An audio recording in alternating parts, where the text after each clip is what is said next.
ಕಚೇರಿಯಲ್ಲಿ ರಾಸಲೀಲೆ video viral. DGP Ramachandra Rao ತಲೆದಂಡ, ಸರ್ಕಾರ ಆದೇಶ.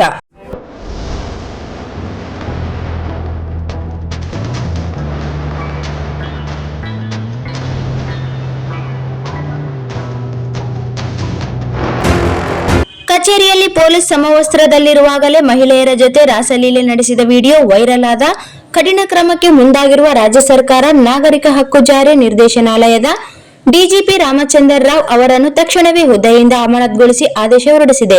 ನಿನ್ನೆ ಸೋಮವಾರ ಮಧ್ಯಾಹ್ನದ ಹೊತ್ತಿಗೆ 10 ದಿನಗಳ ಕಡ್ಡಾಯ ರಜೆ ಮೇಲೆ ತೆರಳಿದ್ದ ರಾಮಚಂದ್ರ ರಾವ್ ಅವರನ್ನು ರಾತ್ರಿ ನಡೆದ ದಿಢೀರ್ ಬೆಳವಣಿಗೆಯಲ್ಲಿ ಅಮಾನತುಗೊಳಿಸಿ ರಾಜ್ಯ ಸರ್ಕಾರ ಆದೇಶಿಸಿದೆ. ವಿಚಾರಣೆ ಇನ್ನೂ ಬಾಕಿ ಇರುವ ಕಾರಣ ಅಮಾನತುಗೊಳಿಸಿರುವುದಾಗಿ ಸರ್ಕಾರದ ಆದೇಶದಲ್ಲಿ ತಿಳಿಸಿದೆ. ಪ್ರಕರಣ ಹಿನ್ನೆಲೆ ಏನು? ಕಚೇರಿಯಲ್ಲಿ ಕುಳಿತು ಪೊಲೀಸ್ ಸಮವಸ್ತ್ರದಲ್ಲೇ ರಾಮಚಂದ್ರ ರಾವ್ ಮಹಿಳೆಯರನ್ನು ಅಪ್ಪಿಕೊಂಡು ಮುದ್ದಾಡುತ್ತಿರುವ ಹಸಿಬಿಸಿ ದೃಶ್ಯಗಳು ಸೋಷಿಯಲ್ ಮೀಡಿಯಾದಲ್ಲಿ ವೈರಲ್ ಆಗಿವೆ. ಚೇರ್ ಮೇಲೆ ಕುಳಿತು ಮಹಿಳೆಯರನ್ನು ಅಪ್ಪಿಕೊಂಡು ಐಪಿಎಸ್ ಅಧಿಕಾರಿ ರಾಮಚಂದ್ರ ರಾವ್ ಸರಸ ನಡೆಸಿರುವುದು ವಿಡಿಯೋದಲ್ಲಿ ಕಂಡುಬರುತ್ತದೆ. ಇದು ಅವರ ಪುತ್ರಿ ರನ್ಯಾರಾವ್ ಚಿನ್ನ ಕಳ್ಳ ಸಾಗಣೆ ಪ್ರಕರಣಗಳಲ್ಲಿ ಸಿಕ್ಕಿ ಹಾಕಿಕೊಳ್ಳುವ ಮೊದಲು ನಡೆದಿರುವ ಘಟನೆ ಎಂದು ಹೇಳಲಾಗುತ್ತಿದೆ. ಅತ್ತ ಮಗಳು ರನ್ಯಾರಾವ್ ಚಿನ್ನ ಕಳ್ಳ ಸಾಗಾಣಿಕೆ ಕೇಸ್ನಲ್ಲಿ ಸಿಕ್ಕಿ ಜೈಲುವಾಸ ಅನುಭವಿಸುತ್ತಿದ್ದರೆ, ಇತ್ತ ಮಲತಂದೆ ರಾಸಲೀಲೆಯ ವಿಡಿಯೋ ವೈರಲ್ ಆಗಿರುವುದು ರಾಜ್ಯದಾದ್ಯಂತ ಸದ್ದು ಮಾಡಿದೆ. ದುಬೈನಿಂದ ಅಕ್ರಮವಾಗಿ ಚಿನ್ನ ಸಾಗಾಟ ಮಾಡಿದ್ದ ಪ್ರಕರಣ ಸಂಬಂಧ ನಟಿ ರನ್ಯಾರಾವ್ ಬಂಧನ ಬೆನ್ನಲ್ಲೇ ಮಲತಂದೆ ಡಿಜಿಪಿ ರಾಮಚಂದ್ರ ಅವರ ಹೆಸರು ಪ್ರಕರಣದಲ್ಲಿ ತಳುಕು ಹಾಕಿಕೊಂಡಿತ್ತು.